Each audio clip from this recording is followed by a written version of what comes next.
Hello and welcome to episode 727 of the official EstablishTheRun.com podcast. My name is Adam Levitan, and we are here for the weekly show you cannot live without. It is indeed Market Monday. Each Monday, or in this case Tuesday, shout out Memorial Day, I go over the biggest risers and fallers in average draft position, aka ADP, in the best ball markets. I'll discuss whether I'm buying or selling these players at their new prices and why. The idea is to get you up to speed very quickly what's happening out there in drafts and how to adjust.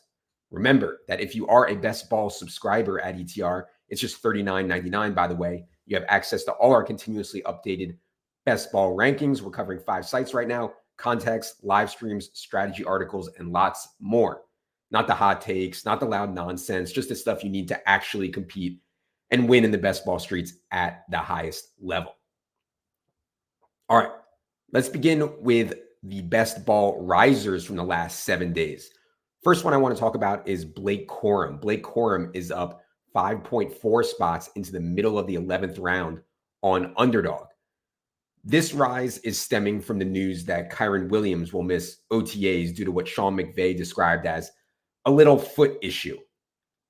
McVay was pretty adamant that it's not a big deal, insisting Kyren will be back for training camp. Couple things here. First, McVay has not been the cleanest on injury stuff. Cooper Kupp's hamstring situation comes to mind. The Todd Gurley nonsense for a while. I tend to believe McVay here that this Kyren thing is minor, but it's still notable due to Kyren's history. This is the third known foot or ankle issue for Kyren in the last 2 years. Broke his foot in 2022 OTAs. Had a high ankle sprain in the opener that year, missed 4 games last season with an ankle issue. So yeah, it's just scary. And the Rams know that, or maybe the Rams know that. I mean, they used a round 3 pick on Blake Corum, who they reportedly absolutely love. Adam Schefter, who typically has very good info on the Rams, said they want to keep Kyren around 15 touches per game to maximize his chances of staying healthy. The problem with that narrative is that it's at odds with Sean McVay's history. I mean, he absolutely loves to ride just one back really hard. Has a really long history of doing that with all kinds of different backs. But man, I'm having a hard time believing that McVay won't use some kind of committee this year, even when Kyren is healthy. So yeah, I basically have a full fade on Kyren Williams right now. Just so many risks between the foot issues and Corum. And Blake Corum is the exact kind of back I like to build my best ball rosters with. Some chance at standalone value if he can get 7 or 8 touches per game when Kyren is healthy. 1 injury away from being just an absolute smash. And Corum is also going in the range after my wide receiver room is absolutely loaded. So yes, I am buying on Blake Corum here, even as the price rises. Second riser I wanted to talk about is Rashad Bateman. Rashad Bateman up 6.7 spots into the 15th round. I know it's been frustrating on Rashad Bateman through 3 NFL seasons. Injuries, poor play, usage not even that great.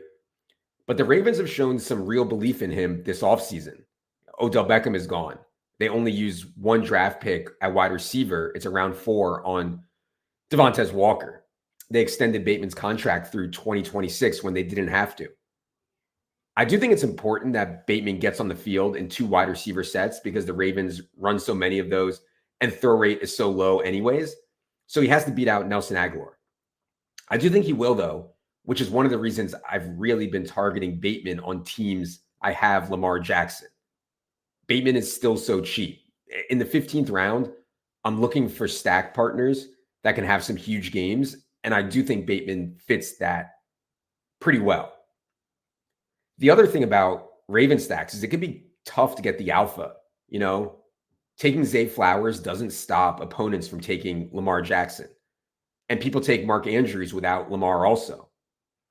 So it's not the cleanest, but Lamar is the kind of quarterback I'm okay having without the alphas. You know, not ideal, but not the end of the world because he has so many games in him where he scores 30, but it's mostly rushing stuff or only 1 pass catcher goes off. Anyway, bottom line for me on Bateman has been priority as part of Lamar's stacks, Otherwise, it's starting to get a bit expensive. I would probably pass on taking Bateman naked if he gets into the mid 14th or so. Last riser I wanted to talk about is Kendry Miller. Kendry Miller is up 4 spots into the early 13th round. This is another running back that's been a target for me as part of the hero or zero running back builds that I do so often. Alvin Kamara is for sure a great fit with Derek Carr. I mean, Derek Carr loves to check down so much, and Kamara remains an elite pass catcher. But as a runner, I do think the Saints know they can probably do better. Kamara will be 29 years old in July. He was the 4th worst running back in the entire league in rush yards over expectation last season. I mean, Miles Sanders, Zeke Elliott were better. Kamara probably won't be on the Saints in 2025. So I think ideally for the Saints, they continue Kamara in that pass catcher, pass down, 2-minute drill role, and then use Kendry as the Mark Ingram type.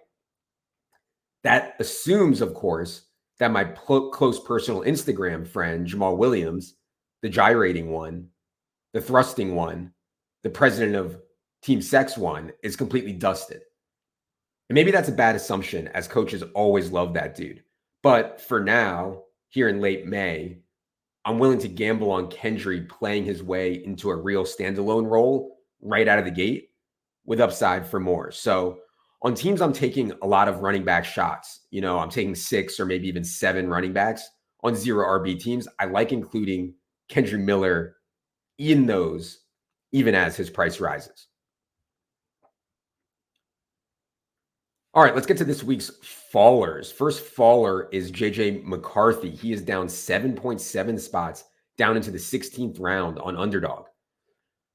Man, I don't get this one. Yes, I think Sam Darnold is probably 60 or 70% to start week 1 for the Vikings. But when we're talking about the 16th round at the quarterback position, I don't care too much about that. I already have 1 or 2 solid quarterbacks on my team. So on teams where I take Justin Jefferson or Jordan Addison or even Ty Chandler, I actually like getting McCarthy for a mid or late season push when he gets into that starting role. We've seen Kirk Cousins, Nick Mullins, Josh Dobbs have just huge games in this Kevin O'Connell offense in the dome with a bad defense, with elite weaponry, especially, you know, if and when they get Hawkinson back from the ACL tear, maybe that's when McCarthy gets in there.